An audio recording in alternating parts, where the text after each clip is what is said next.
My sister's beautiful and smart. She always seems to get people's attention without even trying. It just makes me, the plain one, feel like a scared little mouse. My parents would say, "Can you really compare to your sister?" My childhood friend told me, "Emma and you don't even look like sisters." I asked him, "Well then, what do we look like?" He sniffled and said, "Like a princess and her maid." It wasn't until I met Raphael that things started to change. My parents would drag my sister around, bragging about how amazing she was to their friends. I'd just sneak glances at the cookies on the table, feeling kinda invisible, but he just stepped past everyone else and pulled me close, holding me tight. "Mine," he said. Chapter 1. Emma had this delicate, heart-shaped face, big bright eyes, and pale skin. Her eyelashes were long, like little fans. Usually, whenever people saw her, they'd ask Mom,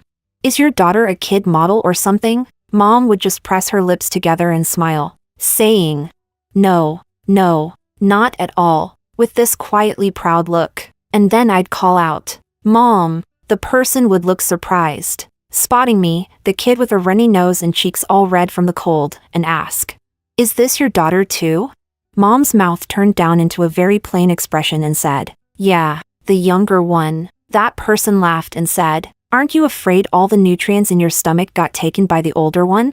Mom laughed too and said, "That's because the older one is more capable." Chapter 2. Emma took my nutrients. An adult's offhand joke. The child actually took it seriously. For quite a while, I held a grudge against Emma, though it wasn't really that long, just 2 or 3 months. Specifically, I would take her fruit to eat, bright red strawberries, shiny cherries, durian with a weird taste. Mom always made sure Emma got them first, a big plate of them, leaving me with just a bunch of scraps. After I finished my own, I still wanted more, so I sneaked some from her bowl. A few times later, Mom and Dad caught me. Emma cried, saying, "My sister's stealing my fruit." She cried just like that little mermaid in those fairy tale books, with tears like pearls. So pitiful and cute. I craned my neck and said, "You stole all my nutrients when you were still in Mom's belly." She goes,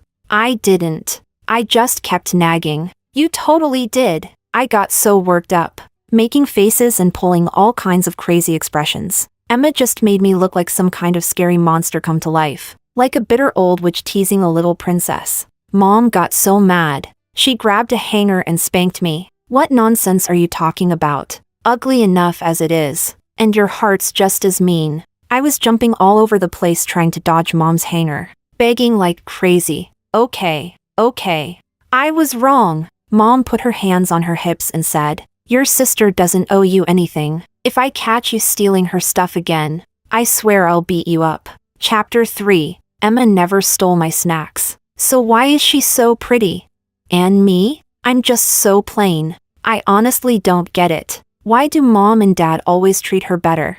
It just doesn't make sense. I decided to ask around. Downstairs in the neighborhood, Joseph and I sat side by side, each with half a popsicle. "Do you have a brother?" I asked Joseph. He slurped and said, "Yeah, what's up?" "So, does your mom treat your brother better?" "What do you mean by better?" He looked at me. I thought for a second and said, "Like, when she's serving food, she always gives my brother more. And he gets more fruit too. Plus, only he's signed up for extra classes." He thought it over and shook his head. "No, not really. But isn't it good not to have extra classes?" We shared a look. "Yeah, that's true." Mom signed Emma up for tons of classes, piano lessons, etiquette training, hosting stuff, and all that. Every time she goes out, she has to put on a pretty little dress and get all dolled up. She fills up every spare minute of her time. But I'm totally different.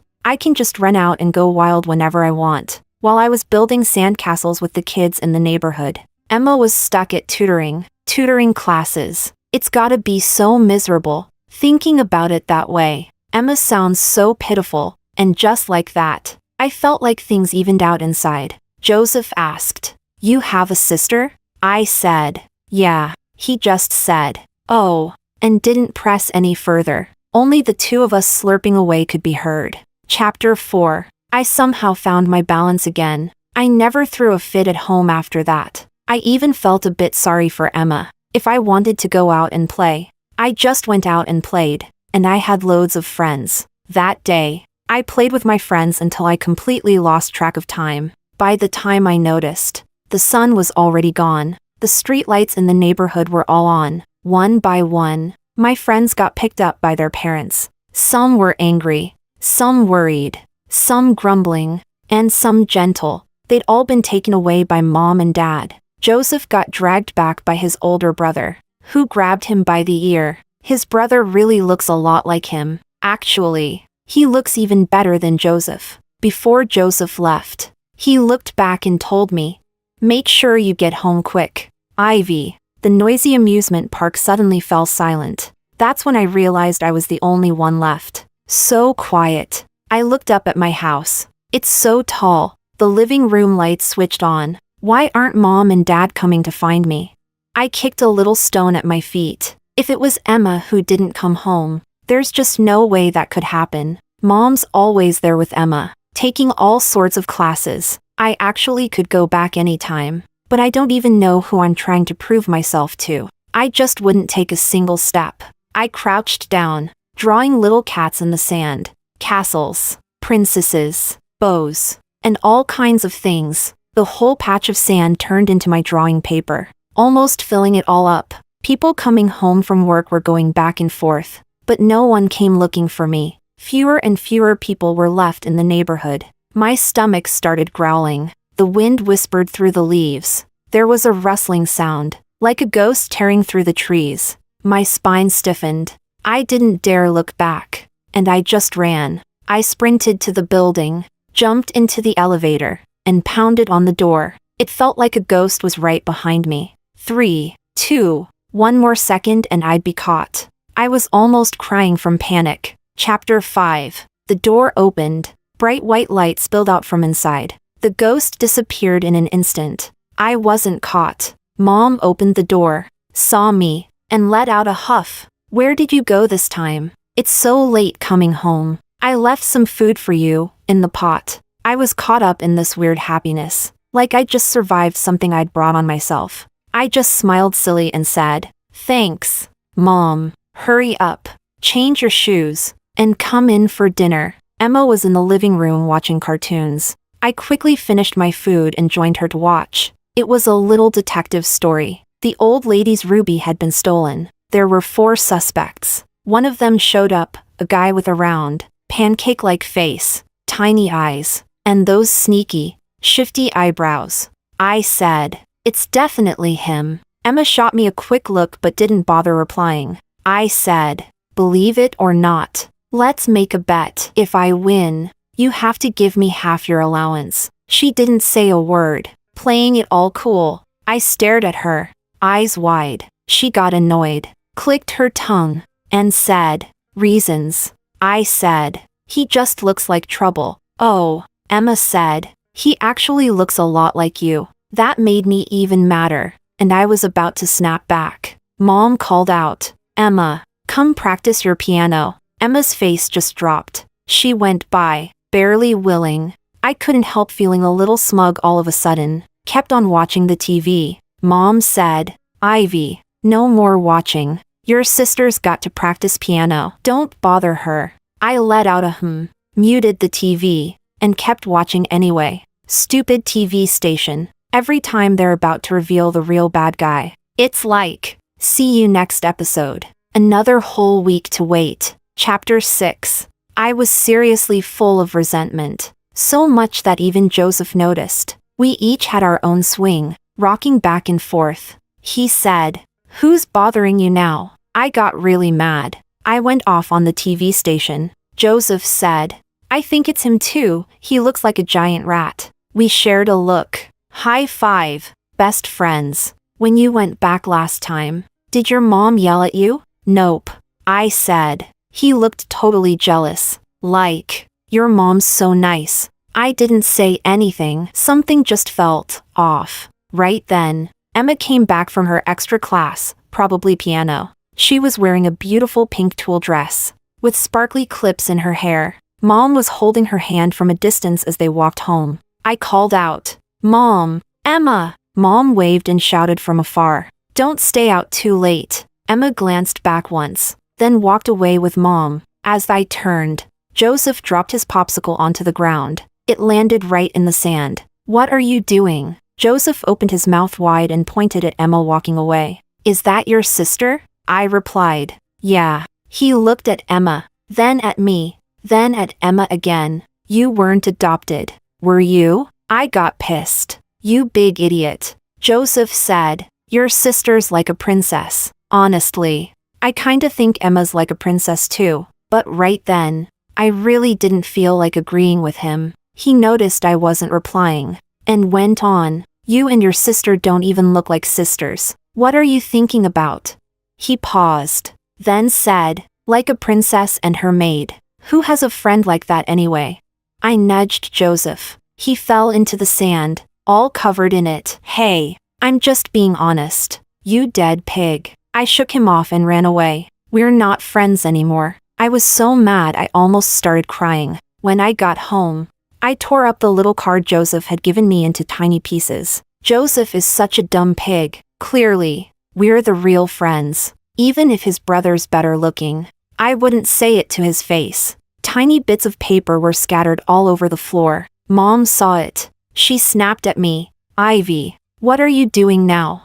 Trash all over the place. So messy. I shot back while scooping the paper into the trash. "Last time my sister spilled soup outside too, why didn't you scold her?" That was her accident. Mine was an accident too. I was so excited. Tears streamed down. Could it be that she did it by accident, while I did it on purpose? Mom put her hands on her hips and glared at me. "Now you're talking back? Why don't you learn from your sister? She's much better behaved than you. Why are you crying? It's really embarrassing." I said, "That's because you never scolded her." Mom laughed angrily and said, "Are you blaming us now?" She was going to grab a hanger. I quickly ran back to my room and shut the door. She didn't come after me. After a while, I heard the door close from outside. Mom took Emma out again. I pulled out my little mirror. Bitterly, I thought, everyone likes Emma. Is it just 'cause she's pretty? I'm not that ugly, am I? My face streaked with tears stared back at me in the mirror, all smudged and messy, like a bitter melon. I startled myself and quickly tossed the mirror aside. Then I remembered the last time I saw Emma cry. She looked like some kind of fairy. Really, I couldn't help feeling a little jealous. Why did Mom have to make Emma so beautiful? Chapter 7. I feel like the whole world is against me. Mom and Dad obviously like Emma way more. Even my friends end up falling for her when they see her. So I decided to just shut down and be cold. Make them all regret it. Next day at school, Joseph said hi to me. I just pretended I didn't see him, kept my eyes straight ahead and walked on by. But Joseph wasn't having it. He came right up to me, waved at me and said, "Lost your sight or what?" I snapped back. "Don't talk to me anymore. We're done." He just grinned and said, "Really mad now? It's my fault. Don't be mad at me anymore." He said that and pulled out a bottle of milk, handing it to me. There was some foreign writing on it that I didn't recognize. "Here, my aunt bought this imported milk just for you. It's pretty fancy." I felt a little tempted. At home, all the good stuff usually goes straight to Emma. I was just about to reach for it. Then he pulled out another bottle, pink this time, with a strawberry drawn on it. "This one's strawberry flavored. For your sister."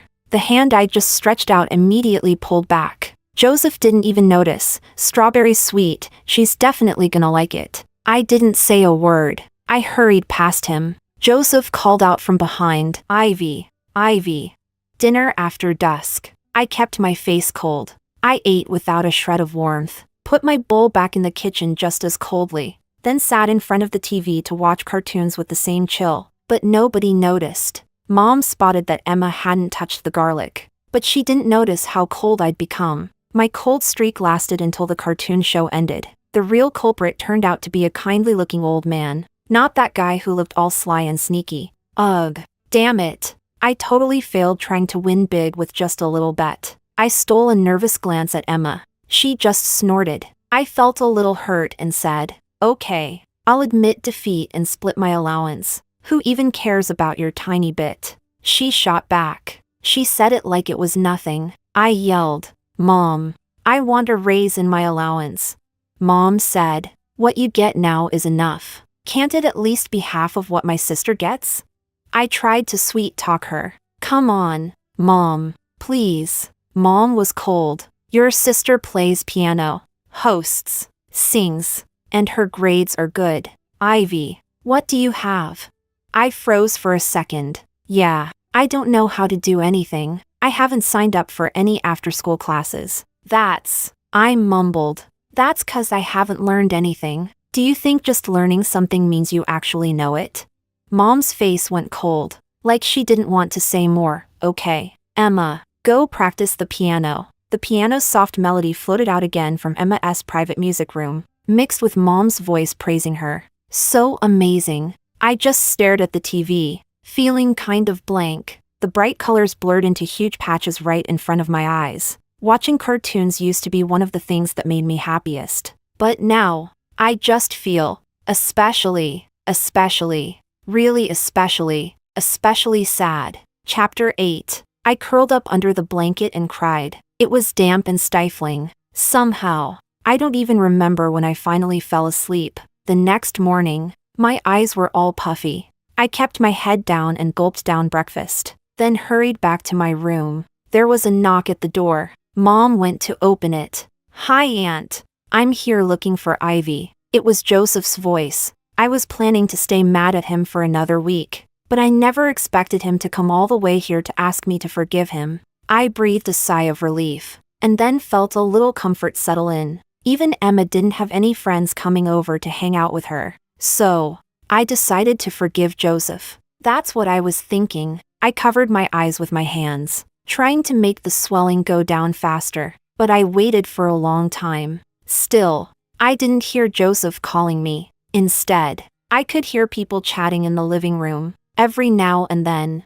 laughter would ring out. I opened the door and quietly peeked outside. Joseph was sitting right next to Emma, grinning like he was trying way too hard. It looked like he was telling her a joke. Emma laughed, genuinely happy, and Joseph just got even happier. What the heck? I felt a little annoyed.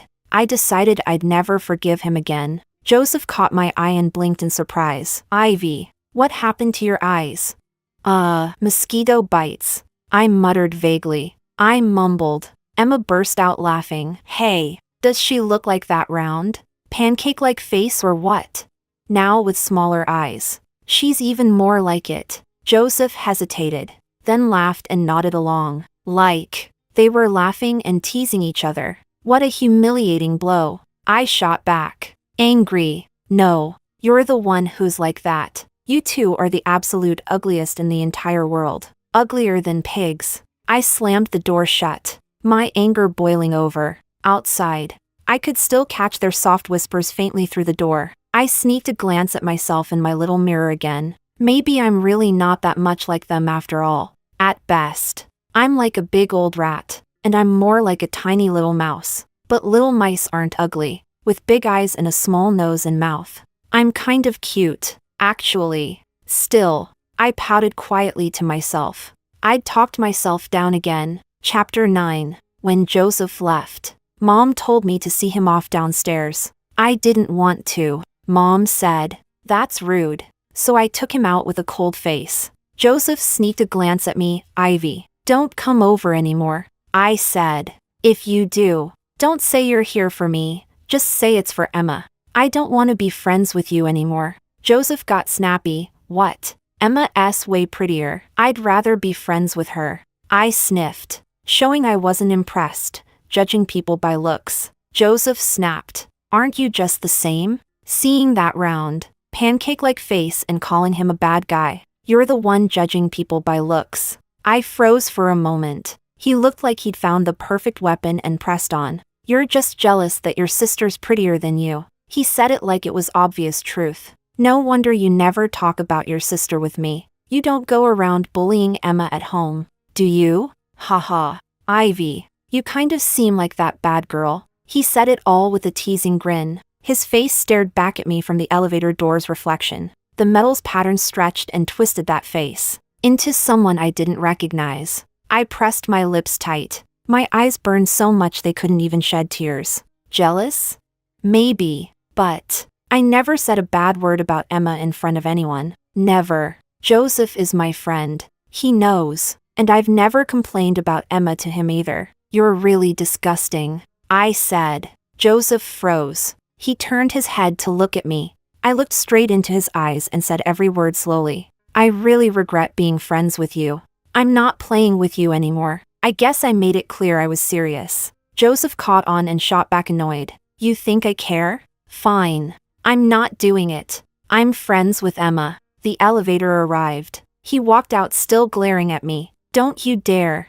I pressed the closed door button. When I got back, Mom had already put lunch on the table. Emma's bowl was heaped with food, like a little mountain. I quickly changed my shoes and sat down to eat, rushing to grab the food first. Mom shot me a warning look. I quickly swallowed a big bite and sweet-talked her. Mom, your cooking is so good. Of course it is. Mom immediately smiled, then passed Emma another spare rib. Have some more. I pretended not to notice and kept eating. It's okay if Mom and Dad like Emma better. It's okay if my friends do too. The world's huge. If I just eat well.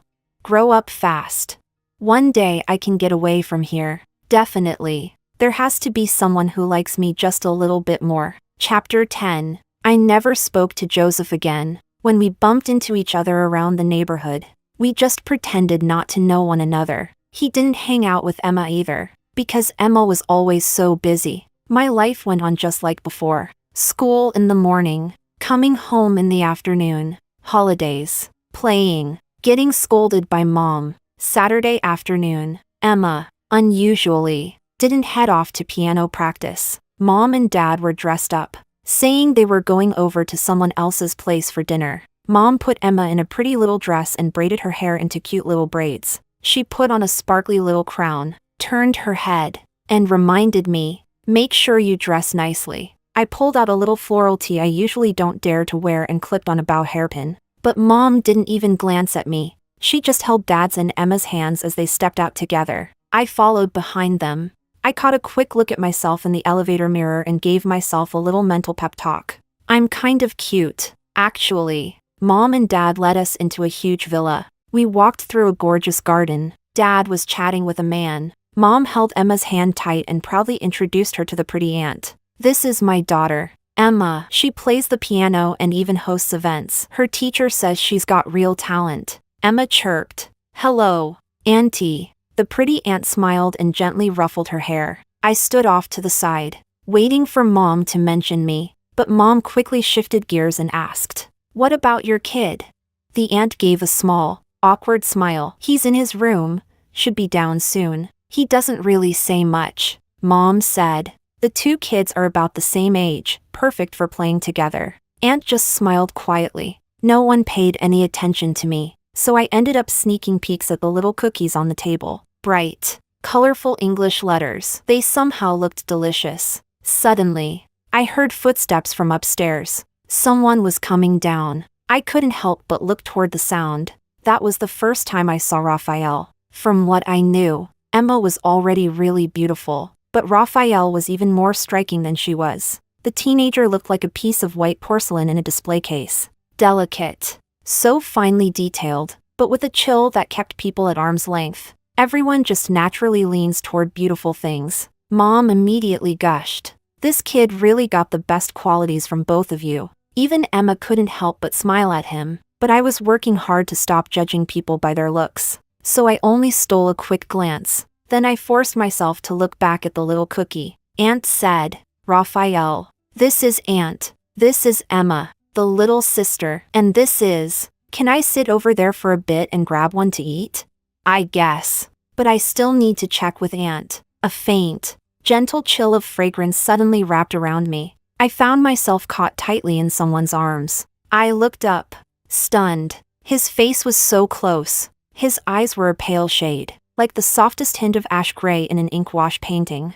Mine, he said. Chapter 11. I'd never been through anything like this before. The scent on him made my head spin. He held me like he didn't care what anyone thought, as if he hadn't noticed the astonished looks around us. Aunt said nervously, "Raphael, you're scaring the little sister. Let go now." But he just held on tight, not letting go. Mom smiled and smoothed things over, saying, "Looks like the two kids really get along." Aunt had no choice but to say, "Why don't you take your sister to play?" He grabbed my hand and led me upstairs. I followed him, sneaking a glance at Emma. I wanted to call her to come with us. She pressed her lips together, looking kinda unhappy. I closed my mouth. Chapter 12. I'd never seen so many toys before. There was even a whole room just for toys. Building blocks kept in boxes. There was a whole wall filled with models. He brought me into the room but didn't say a word. I nervously picked at my fingers and said, trying to be friendly, "What's your name?" "Raphael."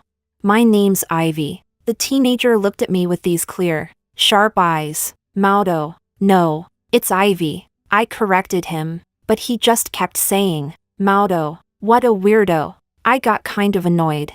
Who just goes and gives someone a nickname like that right off the bat? And being good-looking doesn't make it any better. Who's Maudo, anyway? A hamster. That just made me even more fired up.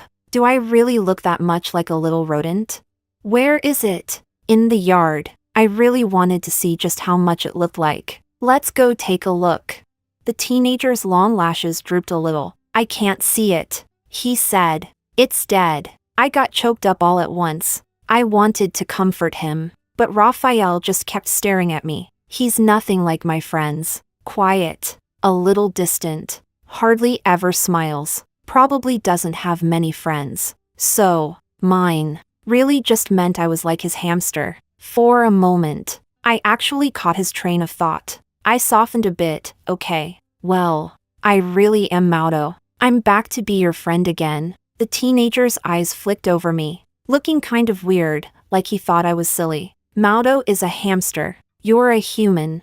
Though, I got annoyed and flustered. "Who told you to call me Maudo first? Is that not okay?" he asked. "You kinda look like one." I pressed my lips together, remembering Aunt said he wasn't much of a talker, even though he was a little rude and just strange. And yeah, it stung being compared to a hamster, but he just lost one of his friends. Whatever, I said. Chapter 13. Raphael and I were sitting in the room, playing with building blocks. It was the first time I'd played with such nice toys, and I built a little house. After thinking for a bit, I decided to start a conversation with Raphael. "I'll show you how to build a house. See, you take this." Raphael sat down next to me and made a helicopter, a skyscraper, a fire truck. Me?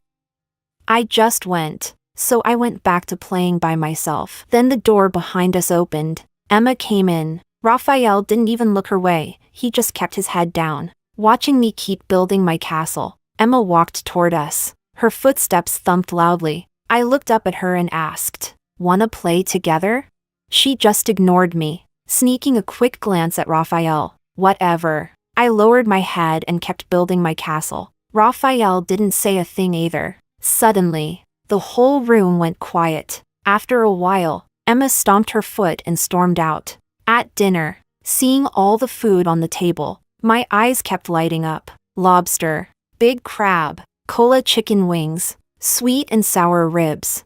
I grabbed a chicken wing and started gnawing on it, feeling pretty pleased, and went back for more. Mom suddenly tapped my hand. I jumped a little, and Mom shot me a quiet glare, whispering, "Behave yourself." I looked down and started picking at the rice in my bowl. But then, a chicken wing appeared in it. I froze for a moment, and another one, too. I glanced up just in time to catch Raphael's eyes on me. He kept piling more food onto my plate, stacking it up into this little mountain. It was the first time I had a mountain like that. He said, "Eat more, Maudo." I barely had time to be touched. I just knew he was feeding me like some kind of hamster. The uncles and aunties suddenly looked a little odd. Mom and Dad didn't really get what was going on. But Emma, her lips were already pressed tightly together. Now she seemed even more unhappy. I lowered my head and stuffed my mouth with veggies. Chapter 14. When it was time to leave,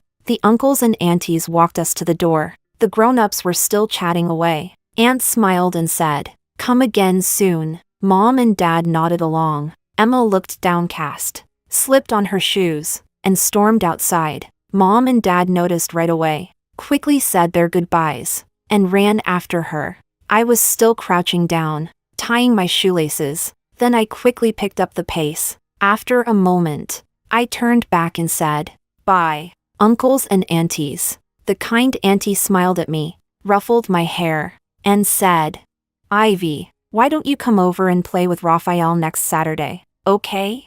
I nodded. I hurried to catch up with Mom and Dad. I didn't tell them about it, because Mom barely pays any attention to me on Saturdays. Emma always has a ton going on. When Mom has to look after her, I'm kind of left out. Raphael doesn't say much. Every time I come over, I'm always playing with his toys in the playroom. He sits right next to me, reading a book. Sometimes I chat with him, but it's just a few words here and there. Honestly, his toys are way too fun. I get totally caught up playing. I have to head back before dinner. I'm always worried that if I'm late, my parents won't have saved much food for me. Until one day, I got so wrapped up building bridges that I completely lost track of time. It wasn't until I smelled dinner wafting up from downstairs that I suddenly gasped, jumped up, and ran. "Raphael, I gotta go. See you next week." The pretty aunt downstairs saw me running out and called, "Ivy?" I ran, shouting,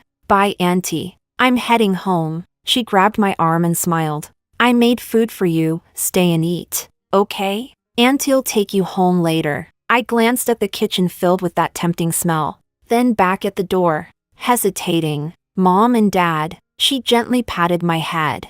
"I'll let them know for you." I gave in right away. "Thanks so much, Auntie." Chapter 15. I ate until my stomach felt nice and full. I rubbed my belly, feeling satisfied. Auntie drove me all the way down to my building. I was surprised to find Mom and Dad waiting for me downstairs. Opening the car door, I happily called out, "Mom, Dad." They came over, casually ruffling my hair, and smiled at Aunt like this. "Thanks so much for all the trouble.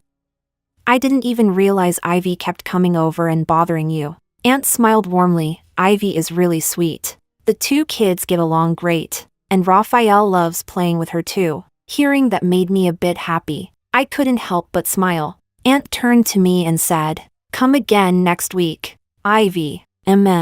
I nodded. The car pulled away. Dad reached out to ruffle my hair, and Mom smiled at me too. "Ivy, Dad will take you next week." "Thanks, Dad." Mom and Dad looked pretty happy about it. When the strawberries were handed out, I even got as many as Emma did. But Emma wasn't happy about it. She shot a quick look at the strawberries in my bowl, and gave me this sharp look. Mom said, "Go ahead and eat, Ivy. The strawberries are really sweet." I hesitated a bit, then picked one up and popped it into my mouth. It really was sweet. I used to finish mine and still end up craving the strawberries in Emma's bowl. I kept telling myself that next time, Mom would give me more. But somehow, Emma's bowl always had more than mine. The strawberries sweet, fresh juice exploded in my mouth. I got what I wanted. But why? Didn't I feel as happy as I thought I would? That Saturday, Dad did take me there, as promised. But Emma was in the car too. I was caught off guard. "What are you doing here?" She just snorted. Dad kept driving and said, "Ivy, Emma's always at some extra class, and she really doesn't have many friends. Well, the three of you can play together. You'll be in the middle, so you can watch out for your sister too." But I pouted. "There are plenty of people who want to be friends with her, like Joseph." Dad said, "Hey, doesn't Raphael play the piano? And Emma does too. I'm sure they'll hit it off. Isn't it better to have more kids to play with?" He said without really waiting for an answer. I stared out the window. The city streets blurred past outside. But I wanted to say, "But he's my friend." Yet, then I found myself thinking about Joseph again. What if Raphael actually wants to be friends with Emma too? Even if he's kind of moody, even if he doesn't like talking much, but he's smart, and Emma is too. What if they really hit it off? Chapter 16. I wasn't really in the mood. Not until we got off the bus. Dad made a point of asking if Uncle was home. When he found out he wasn't, he told us to come back later and left. I knew the way upstairs and headed straight into the playroom. Emma followed me inside. Raphael was sitting on the carpet, reading. When I walked in, he didn't even glance up. It wasn't until I sat down by the building blocks that he shifted over and settled next to me. Emma followed and plopped down beside him. She didn't keep quiet like last time. Instead, she broke the silence. "What are you looking at?" Her voice was bright and sharp, like biting into a crisp, sweet peach. I toyed with the blocks, holding my breath, hanging on to every word they said. "Science stuff," Raphael replied. Emma exclaimed, "Wow, then can we watch it together?" "No."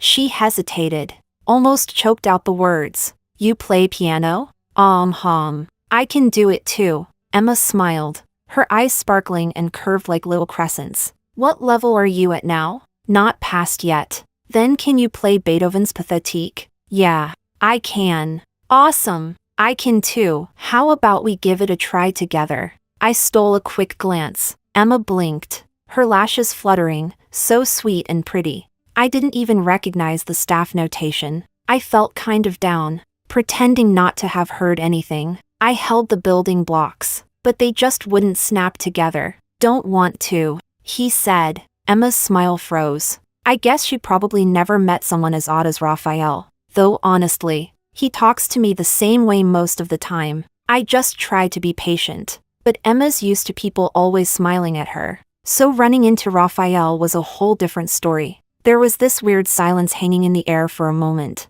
Raphael asked, "Do you play the piano?" I was a beat slow to answer. "No." Emma seemed to grab onto that. "She's never learned a thing." How could she? As soon as vacation starts, she's off playing outside and always dragging her feet on homework. "You didn't do well on the last test either." Being careless again. I felt my face burn. "Why do you have to say stuff like that?" Emma was acting kind of weird today. She kept looking at Raphael like she was hoping he'd back her up. Maybe she saw it as a chance to gang up on me. Raphael just went and asked me, "So, what can you do?" "She can't do anything." Emma cut in. "Well, I can." I shot back. "Mom said the same thing that day, too." I cried for a long time. My eyes felt all raw and sore. My head ached in waves. I could only soothe myself. So, I kept thinking about it over and over.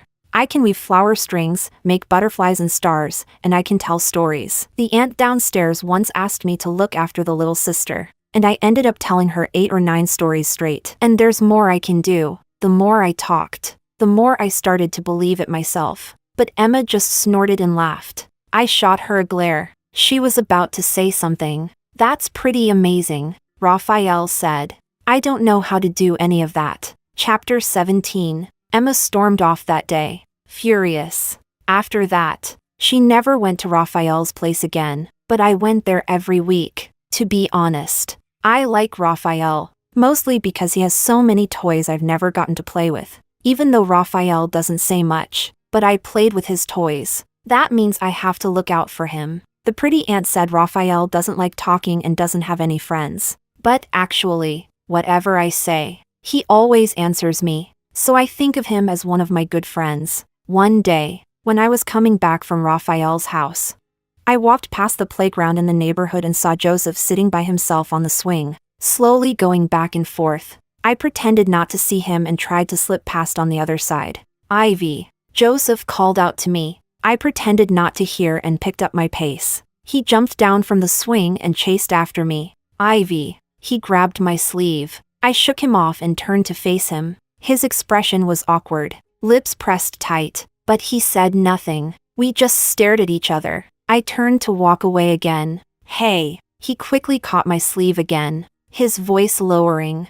"Hey, where have you been lately? I've been looking for you in the yard, but never saw you." He couldn't quite meet my eyes. Looking all nervous. "Weren't we supposed to hang out and pick a gift for my brother together? So where did you disappear to? I never see you on weekends." He spoke a bit fast, but the more he talked, the more natural it felt. It was like he just wanted to lightly brush off the fact that we'd broken off our friendship. "Why are you looking for me?" Joseph blushed. "Yeah, that's the one." he said, a little shy and annoyed. Is it really necessary to stay mad for this long? I know I was wrong. I shouldn't have said those things to you. And I shouldn't have. He looked down, took a pack of strawberry milk out of his hoodie pocket, and handed it over. This is the last pack. I didn't even have the heart to drink it. Here, take it. Please don't be mad anymore, okay? The package still held his warmth. I looked down at the milk and thought about all the arguments we had before,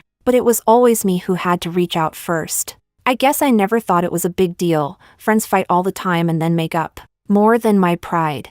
I was scared of losing a friend. I never really had that much to begin with, so anyone who sticks around feels pretty precious. I'm not mad anymore, I said. Joseph's eyes suddenly lit up. Well then, come over to my place tomorrow. I got some new game cards. I shook my head and handed the milk back to him. But I don't want to be friends with you anymore either. He just froze. He looked a little panicked and started to say something, but I just turned around and went back home. The wind hit my face. A little chilly. Friends are something really special, but my honest feelings are just as precious. I know to other people, they might seem light and meaningless, but the more that's true, the more I need to hold myself in high regard. I don't want to give him a second chance anymore. Chapter 18. After that, I only bumped into Joseph sometimes around the neighborhood. He tried to strike up a conversation, but I just turned away and walked off. At first, he tried to stop me, but after it happened a few times, he just watched from afar and didn't come any closer. Time keeps pushing us forward. I slowly grew up. Emma was still as beautiful as ever, and her grades were always at the top. She was exactly the kind of perfect kid teachers love to talk about. I slowly shot up, got taller, and lost some of the baby fat on my face.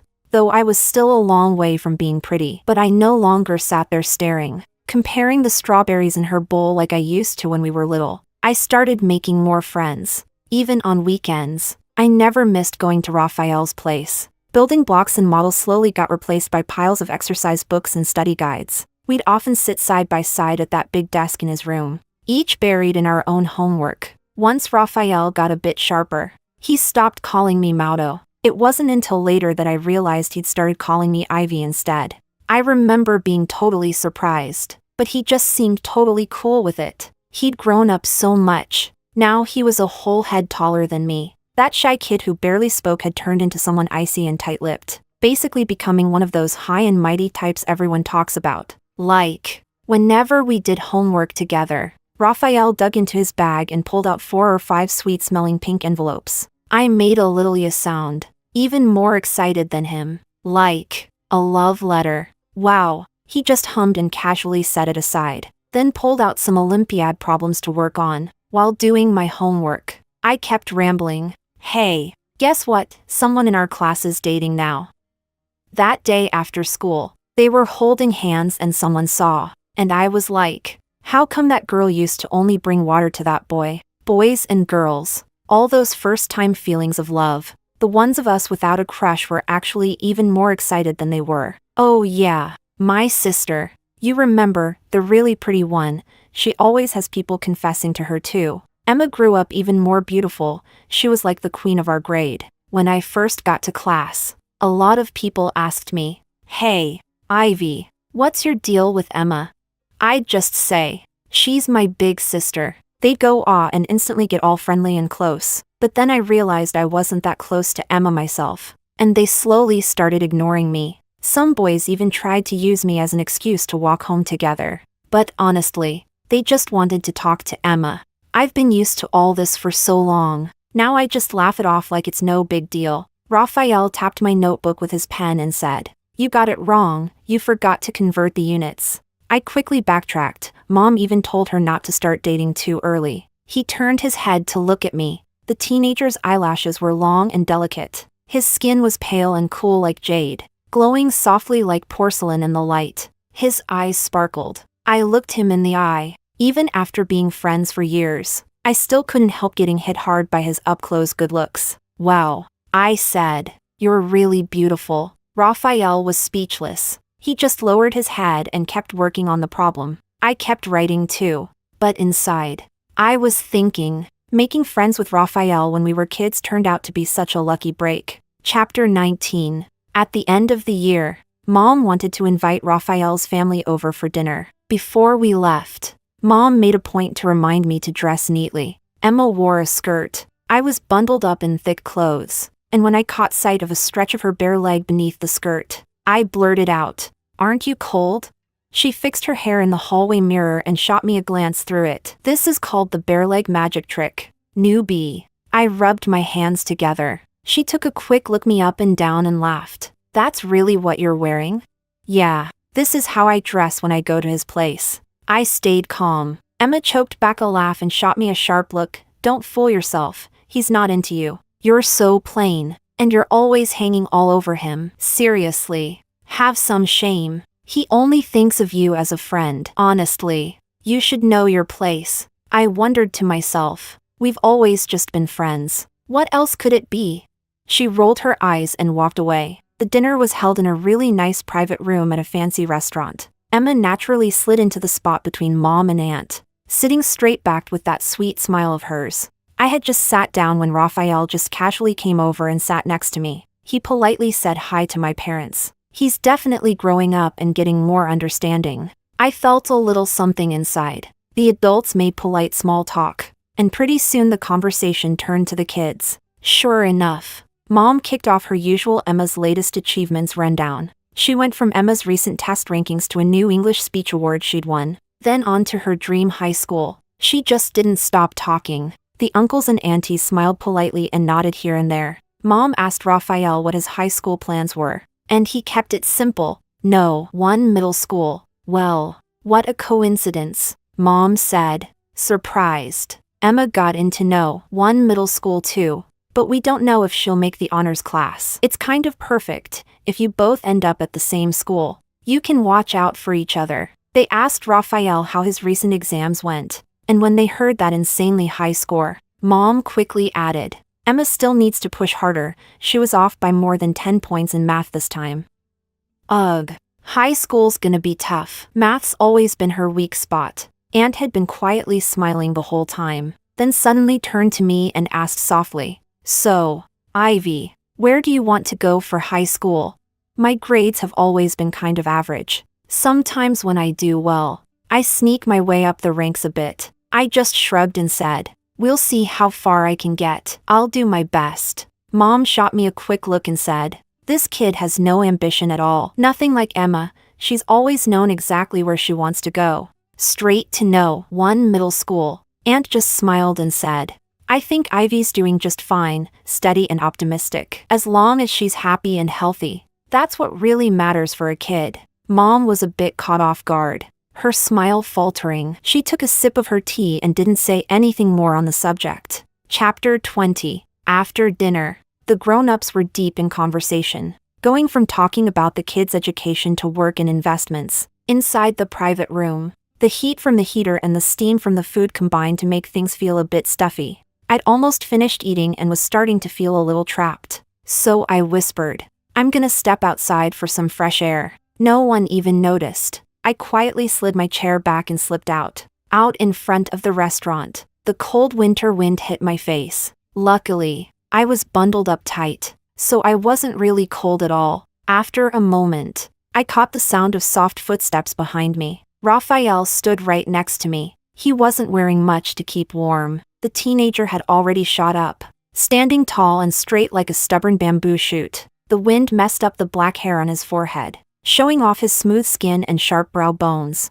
His side profile, glowing under the neon lights far away and the nearby street lamps, looked almost unreal, too good to be true, like one of those perfectly lit close-ups in a teen movie. He was basically the main guy from a shoujo manga. I was just about to say something, then someone else came out. It was Emma. It was freezing outside, and she was barely dressed for the cold. I couldn't bear the cold night. My nose tip and cheeks quickly turned rosy from the cold, and my eyes welled up, sparkling under the light. She didn't look at me. Her eyes locked right on Raphael, lips pressed softly together, like she'd made up her mind about something. She called out quietly, "Raphael." Raphael glanced at her, his eyes unreadable. "What's up?" The girl's slender frame shivered a little in the chilly night breeze. Emma sniffed, straightened her spine, and met his gaze head-on. Her voice trembled a bit in the wind, but there was a stubborn sort of clarity to it.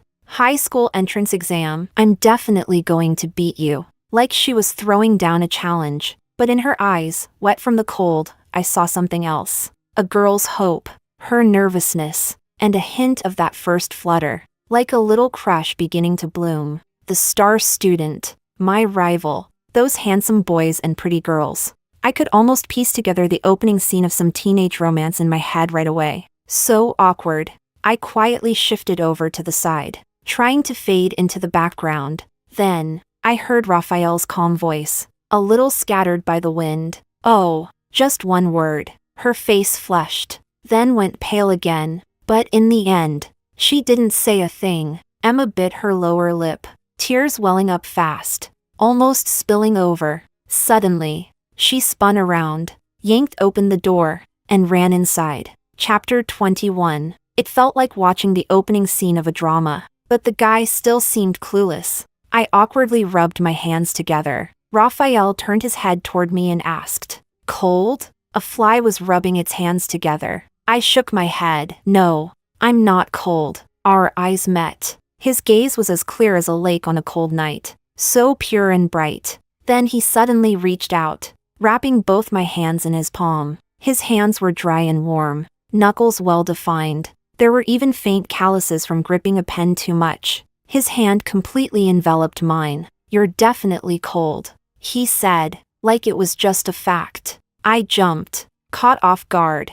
This guy was seriously scary. Like, he somehow figured out how to flirt all on his own. I stared at him like he was some kind of weirdo, but he stayed calm, even furrowed his brow a little, like he was wondering why my hand felt so cold. And then it hit me. He's always been a bit slow when it comes to understanding stuff. When it comes to feelings, he's probably even less aware than a grown hamster. He probably looks at me about the same way he does at Maudo. Yeah, makes total sense. That summer, the one before the high school entrance exam, was unbearably hot. The day the results came out, the whole house was tense. Emma checked her score first. She did amazing. Locked in a spot at No. 1 middle school. Mom was over the moon, praising her non-stop.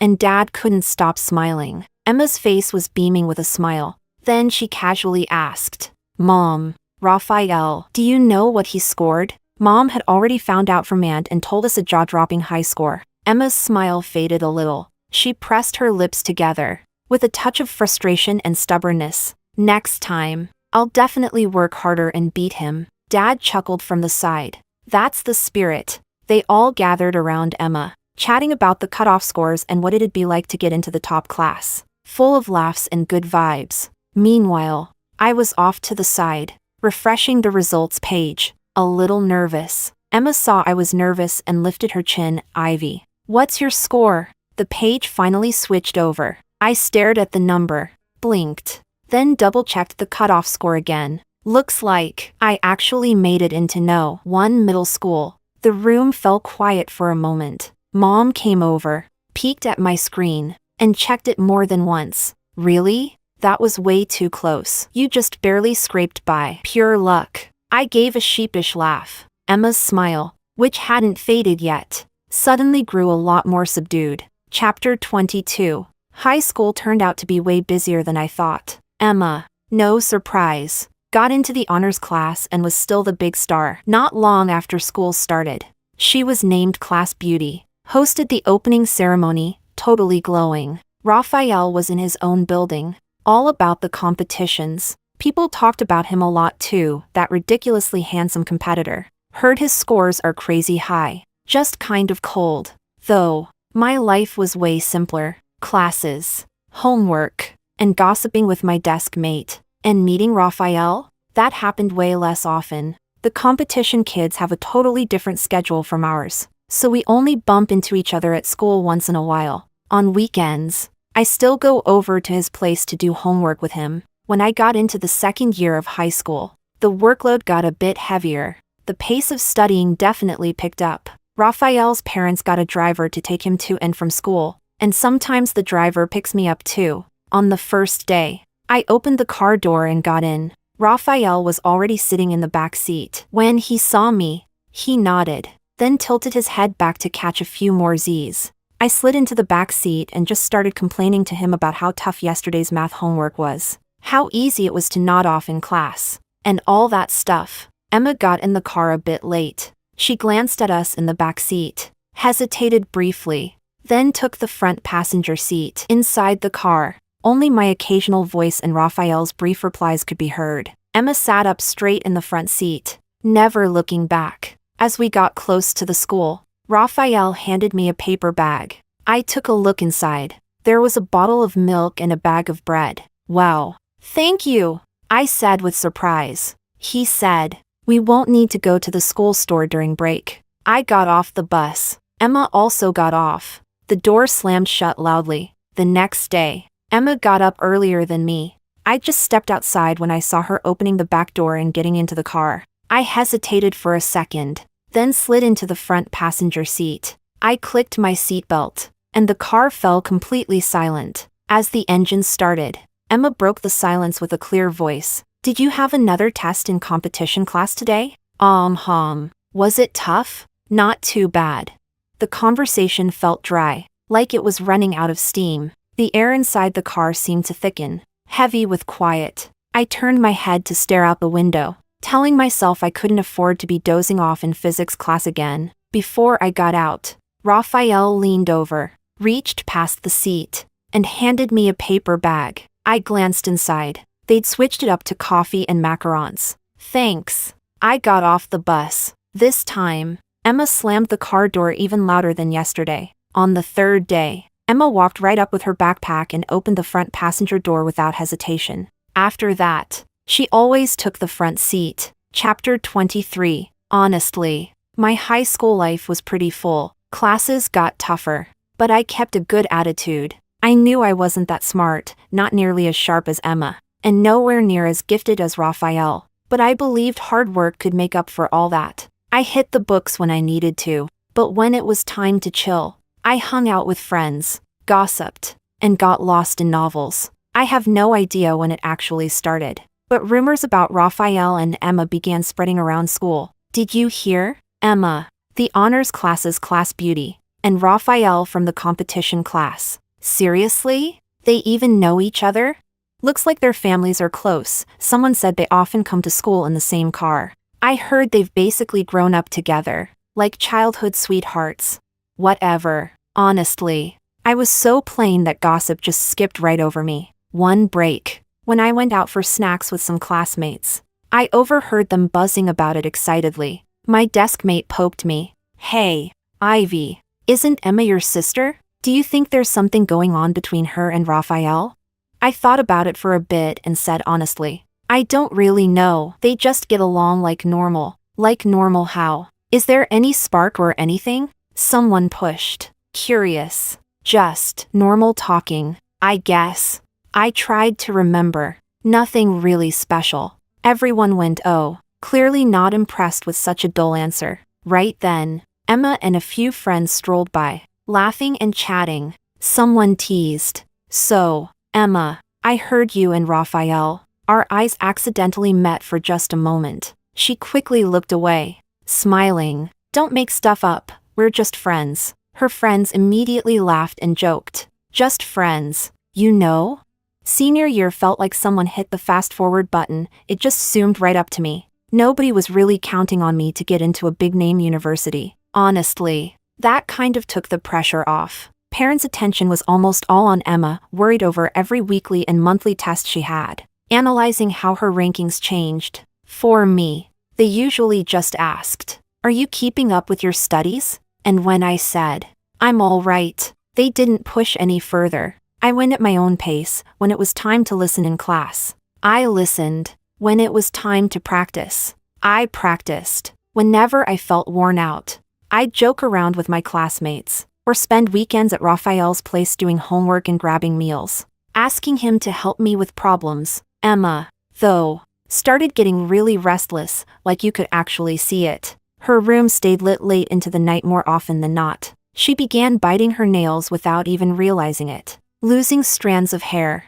and her face was always carrying this tired, worried look. If her practice test scores wobbled even a little, you could tell she'd be moody and down all day. One time, I did pretty well on a practice test and moved up in the rankings. I was in a great mood. Emma's score that time wasn't bad either, but it still fell short of what she expected from herself. At dinner, she watched me hum to myself while serving up the food and then suddenly gave a cold laugh. "Don't you feel any pressure at all?" she snapped. I sat down and started eating. Just study hard, and let the rest fall into place. Fall into place? Emma sounded like I just told a joke. Ivy, do you really think luck's gonna stick with you forever? You got lucky with the high school entrance exam, but the college entrance exam doesn't care about luck. I swallowed the bite in my mouth. I'm not thinking like that. She let out a cold, bitter laugh. You're always like this. Like nothing matters at all. Then when things go your way, you act all innocent. Honestly, I really hate how you are.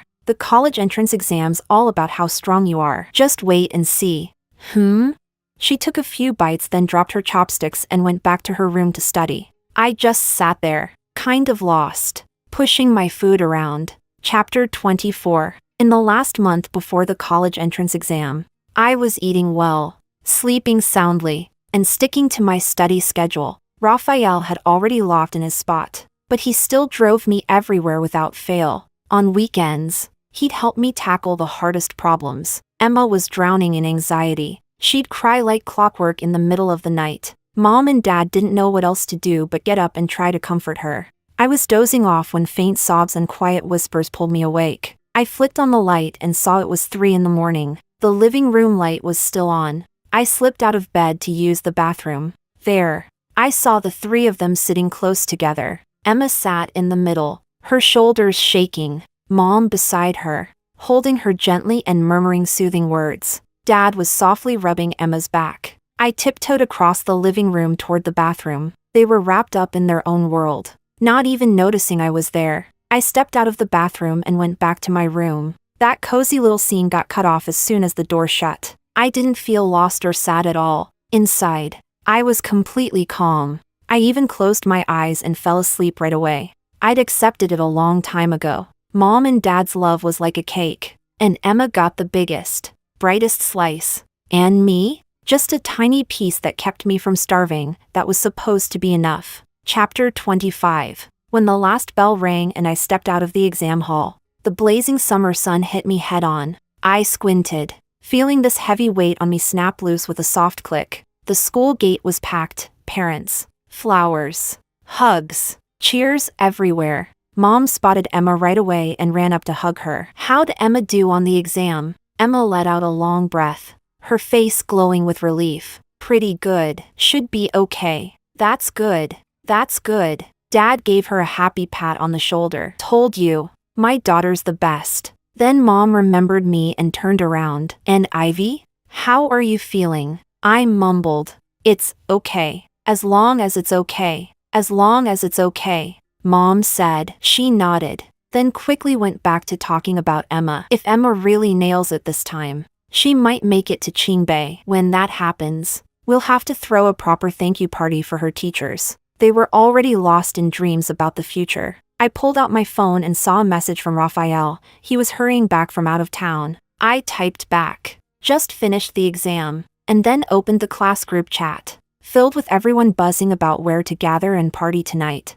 I looked up at Mom and Dad and said, I'm hanging out with classmates tonight, dinner and karaoke, so I might get home late. They were all crowded around Emma, talking about expected scores and college choices, casually throwing out a don't stay up too late. The KTV private room was buzzing like crazy that night. The wild singing, dice rolling, and laughter were so loud it felt like the roof might blow off. Our class had booked a big private room, and I heard a bunch of other classes were here too. Emma's class was right across diagonally. I was tucked in a corner with a few close friends, sharing snacks, playing simple games, and sometimes getting pulled up to sing a couple of totally out-of-tune songs. Halfway through, Mom and Dad texted that they were off to bed, and Emma forgot her keys, so I should remember to give her a heads up before I got back. I don't even know how much time had passed. I was kinda tired, so I figured I'd head back first. Still thinking about Emma not having her keys, I said hi to my friends and asked them to let her know I was looking for her.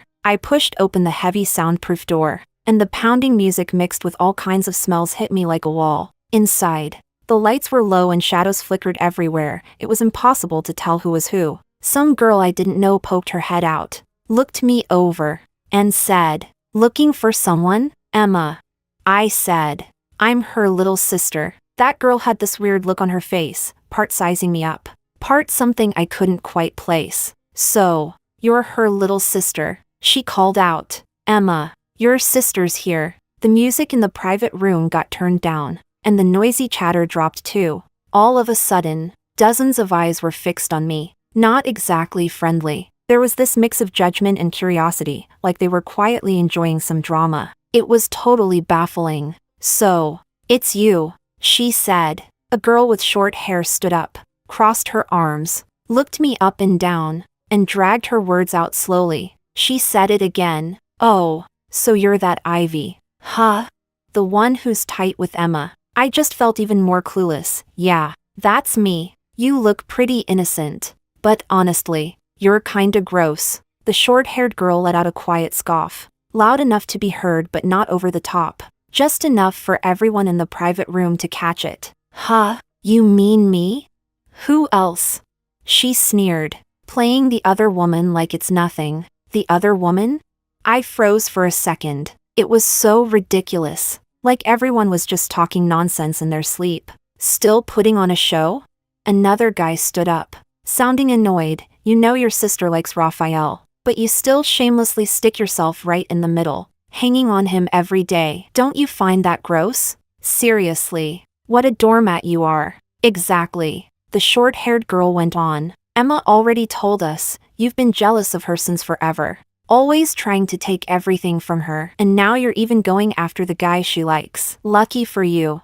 She's still your sister." I looked around in the dim light, trying to find Emma. She sat in the corner of the couch, clutching her cup, head down, not meeting my eyes. "Sis," I called out to her. "Is this how you talk to them?" Emma said nothing and didn't look at me. That girl shoved me. "I'm talking to you. So why are you looking for Emma?" But she didn't push any harder. I was momentarily stunned.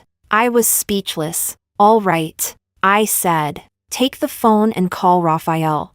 "Who are you calling?" the girl asked warily. "The person involved," I said. "Let him speak." The call connected immediately. I put it on speakerphone. Raphael's background noise was a bit chaotic. "Ivy, I have something to tell you." A quiet ah came from the other end. "Where are you?" I told him the KTV address and said, "I'm asking you." "You." The background noise suddenly got loud again. It sounded like he started running, out of breath, urgently saying, "Don't say it. Not over the phone. I'll be there right away. Let me say something." Aw, he was just babbling nonsense. I patiented out.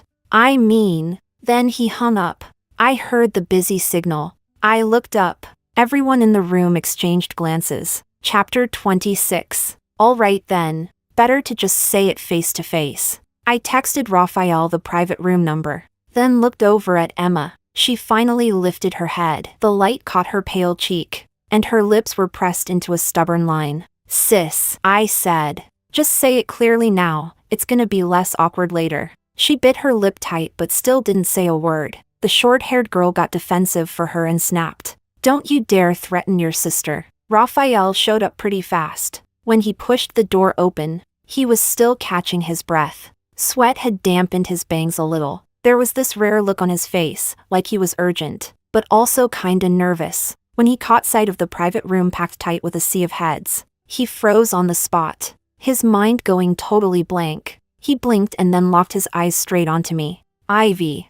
He started speaking, voice a bit shaky, catching his breath from running, and his eyes just full of pure confusion. He asked hesitantly, "You want to do this in front of so many people? What a total mess. I'm a girl, too. You know." "No. Have you been dating my sister and just never told me?" Now it was his turn to be completely clueless. The teenager's face went blank. He frowned, glanced toward Emma, then back at me. He replied quickly, with a hint of hurt pride, No, I haven't really said more than a few words to your sister. He paused, then added, a relationship through mind reading or what? Someone let out a quiet pft and quickly covered their mouth. I turned toward Emma. Her face went pale, her lips trembling. The guy who just stood up for her couldn't hold back and shouted, "Aren't you childhood sweethearts? Everyone saw you getting in and out of the car together at school." No, Raphael said, sounding calm. He seemed to understand what was going on. Emma and I aren't even friends. We just go to and from school together because I'm driving Ivy. She lives with Ivy. His eyes flicked past Emma without lingering, then came back to me. I'm only close to her. The guy's face immediately turned bright red. He opened his mouth but couldn't get a word out. The short-haired girl and the others exchanged looks. The disdain and hostility in their eyes quickly faded, shifting into awkwardness with a touch of annoyed frustration, like they felt a bit played. Their gazes slowly turned toward Emma, who'd stayed quiet the whole time. Emma hid her face, her shoulders shaking slightly. I looked at the short-haired girl and said, "Say sorry." Her face flushed red, then pale again. She twisted at her shirt's edge, hesitating forever before mumbling, almost inaudibly, Sorry. You too." Then I looked at the boy. He turned away, saying quietly and fast, "Sorry." I didn't say a word and just walked out. Raphael followed right after me. As the door slammed shut behind me, I heard a sudden burst of noise inside. "Emma, how could you do that? Wasn't it you who said those two got us into this?" Chapter 27. The summer night breeze still held onto the heat, sticky against my skin, but it cleared my head a little. That's when it hit me. Emma's actually jealous of me. That thought kinda threw me off. I've grown up living in the shadow of her big, bright presence. I'm used to being compared, being overlooked, used to everyone liking her more. Never in a million years did I think she'd be jealous of me. Raphael followed quietly behind me. His footsteps were as soft as a cat's. We were almost at the bottom of our building. I glanced back at him. "I'll grab you a taxi." Hum. He replied with a quiet hum. Looking at me, he said, "And? It's so late, you should get home and get some sleep. Anything else? Thanks for coming all the way over so late to stick up for me. Anything else?" I racked my brains. "How about I take you out to dinner tomorrow?" Raphael didn't say a word. He stepped a little closer to me. The streetlight's glow fell softly on his face. I could clearly see his long lashes, and his pale pink lips. His eyes were so beautiful. I'd always known that. But at that moment, in those clear, pure eyes, I saw a spark of life, a kind of feeling I'd never seen before. The teenager's usually cool expression suddenly flickered to life, touched with a hint of irritation, layered with a barely there nervousness. He lowered his head, his voice barely above a whisper. "I like you." After that, he looked up and met my eyes straight on. I saw his whole face slowly flush with warmth, starting from his ears. A soft pink spread across his cheeks, like peach blossoms just starting to bloom in early spring. Bit by bit, the color deepened, turning a gentle shade of pink. I froze for a moment. "Oh, thank you." Raphael opened his eyes wide, looking at me as if he couldn't believe it. The blush on his handsome face faded fast, replaced by surprise and a touch of hurt. "Is that it?" His voice sounded a little tight. I licked my lips, feeling my throat go dry. "That was kind of sudden," I said. "Let me go back and think it over." Raphael pressed his lips together, the light in his eyes dimming slightly. He dropped his gaze, his long lashes hiding his eyes. Oh, he looked so hurt, but he still nodded obediently. "Well, you should go back then," he said, his voice low and muffled. I watched him walk away from the neighborhood, until he disappeared from sight. That's when I realized I'd forgotten to call him a taxi. Maybe I'll invite him out to eat tomorrow. Just thinking, I turned around, and there was Emma, standing not far away. She was standing in the shadows, like she'd been there for ages. Her face was pale, her eyes red and puffy. Clearly she'd been crying. The look she gave me was so complicated. We held each other's gaze for a few seconds. Neither of us said a word. Not until we got inside the house. The living room light was still on, and the door to Mom and Dad's room was closed. I slipped off my shoes, ready to head up to my own room. Then Emma's voice broke the silence, hoarse and thick with a heavy nasal tone, Ivy. I looked back at her. Her face was still wet with tears, her eyes red and swollen, staring right through me. Unfiltered resentment and hurt churned in there, along with this wild, throw in the towel kind of madness. Feeling proud of yourself? She tugged at the corner of her mouth, like she was trying to smile, but it looked even sadder than crying. Right in front of all those people. He just slapped me. You must be so happy now. Huh? I didn't say a word. Seriously, where do I not measure up to you? Her voice suddenly cracked, sharp and shrill in the quiet of the night.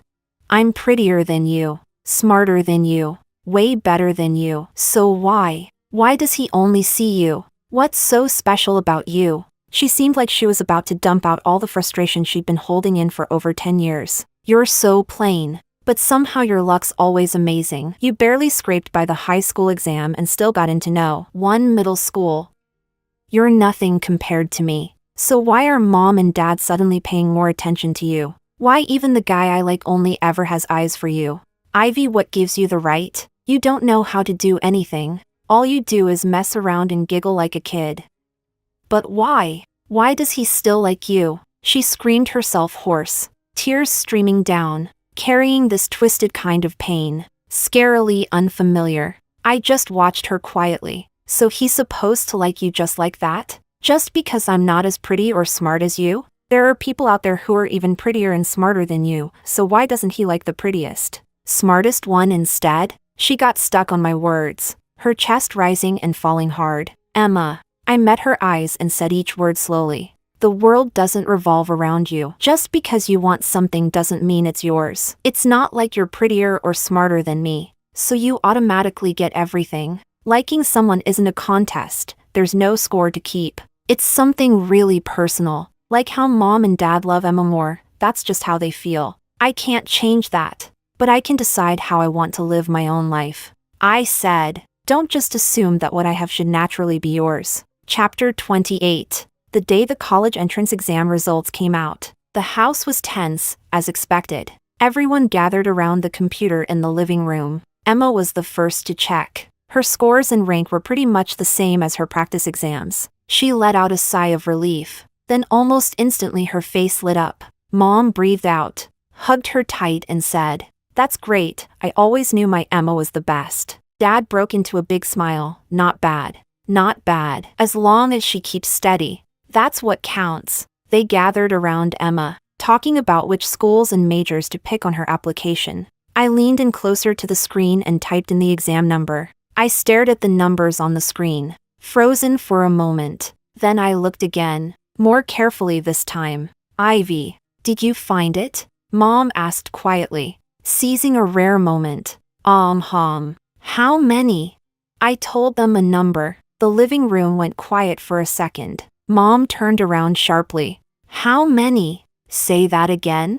I repeated it. Just right, 2 points higher than Emma. This time, even Emma looked over. Her face shifted a little. Wow, that's way higher than you usually get. Dad leaned in, eyes on my screen. No way. Really? Really? Oh, that's awesome. Mom caught on quick, her face lighting up with a smile. You're usually so quiet, but you really pull through when it counts. Huh? Emma just stood there quietly, not saying a word. Mom and Dad talked it over and decided to throw a joint party for the two of us to celebrate moving up. They booked a nice hotel for it. A bunch of people showed up. Even the teachers came. My homeroom teacher was this warm, bubbly woman in her middle years who'd always been fond of me. She grabbed Mom and Dad and just wouldn't stop chatting. Ivy's the kind of kid I've watched grow up. So steady and dependable. High school was all about taking it step by step. Don't let her quiet nature fool you. She knows what's going on and jumps into everything. Whether it's sports day or decorating the class culture wall, she's super enthusiastic. She gets along great with her classmates. Everyone likes her. She's just so thoughtful, kind, and really knows how to be considerate. You parents have done such a good job raising her. You can totally tell she grew up in a home full of love and sunshine. She said that while scrolling through the photo album on her phone. Mom and Dad looked at those pictures, but their smiles started to feel more and more forced. In the photos, I wore my school uniform and had this big, bright smile. I was all bundled up with my friends. The smiles on my parents' faces slowly got stiff, almost forced, especially after the teacher's heartfelt compliments. They just mumbled vague things like yeah, or thanks, teacher, we appreciate it. But their eyes kept darting away. They didn't dare meet the teacher's honest gaze. The mood was already kind of awkward. Once they started talking about Emma, Mom and Dad finally had something to say. Emma has always been outstanding. She passed all 10 levels of piano. She's even hosted school events. They went on and on. All the grown-ups at the table saw it clearly. No one could miss that subtle difference. The homeroom teacher's smile flickered, suddenly a little hard to read. After the party, I walked the teacher part of the way. I stayed with her for a bit as we walked. The summer sun was so bright it hurt my eyes. Thank you, teacher, I said. The homeroom teacher gave my shoulder a gentle squeeze. Ivy, you're such a good kid. When you go to college, just promise me you'll stay happy. She looked at me with kind eyes. Sometimes, parents aren't always the safe harbor we wish they were. I nodded. But remember this, she said. You're always worth being loved, even if they don't show it enough. You've got to love yourself first. I looked back at her, feeling my nose prick with tears. I will, I said. She gave me a hug, got in the car, and drove off. I stood by the roadside, staring up at the blazing sun. It was so bright it made my eyes squint tight. It was scorching. The heat made the air shimmer and ripple. But honestly, it felt kind of good. I found myself thinking back to years ago. That little girl who quietly promised herself she'd grow up fast and get out of here. And now, she'd finally done it. Chapter 29. When we got home that night, Mom and Dad probably picked up on something. The vibe at home was a little tense, kind of awkward. They'd bought some gifts. This one's for Emma, the necklace she's been wanting forever. And this one's for me, from the same brand she likes. Mom passed me the box, her eyes kind of hesitating, like she was testing the waters. Ivy, take a look, do you like it? I figured Emma'd love this. But since you're sisters, I opened the box. It was really pretty, but it was something Emma would like, not something I actually wanted. I don't even usually wear necklaces. Thanks, I said. It's really pretty, as long as you like it, she said. Mom let out a sigh of relief. I closed the box and pushed it back. But, I said, I don't really need it. Mom blinked in surprise. Why not? Necklaces look so nice on girls. Dad stood there, like he wanted to say something but didn't. So, what do you want then? Mom can buy it for you. No, it's okay, I said. I don't really need anything. Mom's smile faltered a little. Her face looked caught between the awkwardness of being turned down and the helplessness of wanting to make things right but not knowing how. And even deeper down, a kind of guilt she probably didn't even realize herself. I went back to my room, closed the door behind me and caught the low murmurs from the living room. Why is this kid like this? Is she still mad? Chapter 30. When the college acceptance letters came in, Emma and I ended up in different cities. I picked a school pretty far away from home. A few days before I left, getting ready for bed, I could just barely hear muffled sobs and Mom's voice coming from Emma's room next door. You gotta fold the blanket like this. The duvet cover like that. Keep your underwear and socks separate. Use this little bag. Seriously, how do you still manage to lose things? Mom, can you take the day off tomorrow and take me to school? Help me make my bed and pack my stuff. I don't even know how. Emma said it, her voice breaking with tears. Emma, you're growing up now. Some things you just have to learn to do on your own. Mom sounded worn out. A bit impatient too. I really can't take the day off that day. Why not? You always used to help me with everything. Are you just being unfair because Ivy got better grades and now you think she's better? So you're ignoring me?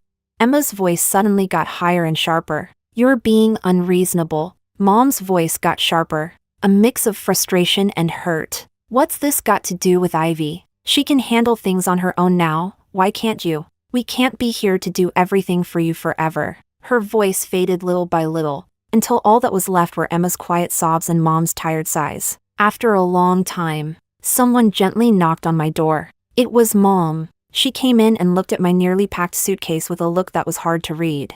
"Are all your things packed?" she asked. "Yeah, almost. Can you make the bed? Fold the blanket?" She sounded like she was just trying to fill the silence. "I can," I said. We had a life skills contest back in elementary school. Mom's words caught in her throat. She looked at me, just stared for a long time. Her expression was so mixed up I couldn't quite figure out what she was feeling. Finally, she just said, sounding exhausted, "Be careful on the road. Take care of yourself when you get there. Call home often." I didn't answer. Chapter 31. College life turned out to be way busier and freer than I expected. I joined clubs, picked up guitar, spent hours in the library, worked part-time on weekends, and planned trips with classmates during breaks. I packed my schedule tight, made tons of new friends, and ended up winning a few awards here and there. Being busy made me feel alive, and I grew faster than I ever thought I would. I didn't go home once during my whole first year. I spent winter break buried in exam prep, and landed an internship over summer. I called my parents once a week, but there wasn't much to say, usually just a quick chat before I hung up.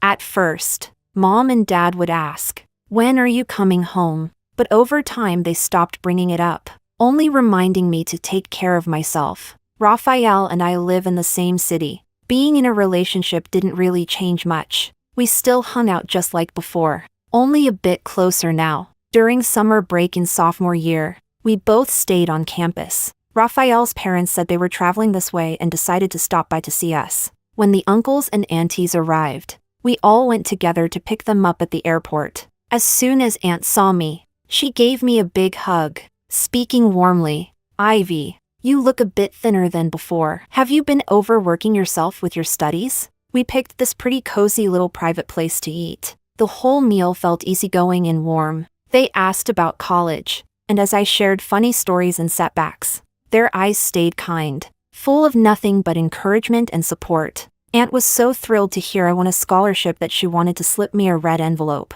Uncle got serious and talked through my future career plans with me, offering some honest, thoughtful advice. Raphael kept mostly quiet. He sat quietly beside me, slipping me food now and then. Whenever he did, his face was calm, like nothing was stirring inside. Under the soft glow of the restaurant lights, her profile was clean and sharp, her nose straight, lashes long and heavy. Aunt chuckled quietly and snapped a photo to share on her social media. I only noticed Mom had liked it too when I gave it my own thumbs up. The phone rang shortly after. I stood up and stepped out onto the balcony to take the call. "Ivy, are you coming home for New Year this year?" My schedule's really packed with classes and practical work, so I probably won't make it back. Mom hesitated for a moment. When she spoke again, her voice caught awkwardly, trembling as she fought to hold it back. "Ivy, so, how about this year? You come over, and we spend the new year together?" I didn't know what to say, so I just stayed quiet. "You haven't come back all this time. And Mom knows you're still upset with us." She sniffled, her voice breaking softly with tears.